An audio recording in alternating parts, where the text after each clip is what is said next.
Ana pul 6 yil Rossiyaga kuchukda ishladim, bu yo'qotib qo'yaman, buni tillo qilib bosishim kerak. Jida oson. Tillochi bormi ishonchli? Naim tillo. Naim tillo?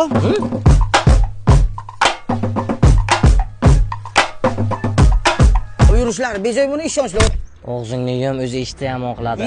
Ebi Naim tilloni eshitmaganmisan? Onasining qo'rnidan 1,5 kilo tillo bilan tushgan ekan. Ha balla, qanaysizlar? Bagilashgan metallo, makalatura. Ya tillo kerakmi? Tillo. Tillo bor? Tanlanglar. Aka tillo yo'q-ku bu yerda. Ola ham tillo uyga. Issiqlam shamol qilaman-da. Olasizlarmi tillo yo'qmi? Dangal gapiringlar. Olamiz. Mang.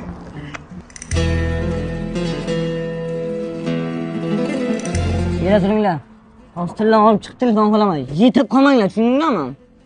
Mayli aka. Kimga telefon qiladi u kishi? Senga? Men nomerim yo'q-ku. Topadi u. Qana? Ko'ryapsanmi qanaqa seriozli odam bu? Ikkinchi nom Naim kontaktini, onasining qo'rnidan kontaktlar bilan tushgan ekan. Besh dunyoni kontakti bu. Unaga to'pa. Chiqadi. Ya keladi. Ha, ya keladi. Ya dadam telefonlarini o'chirib qo'yganlar. Dadangmi prichon?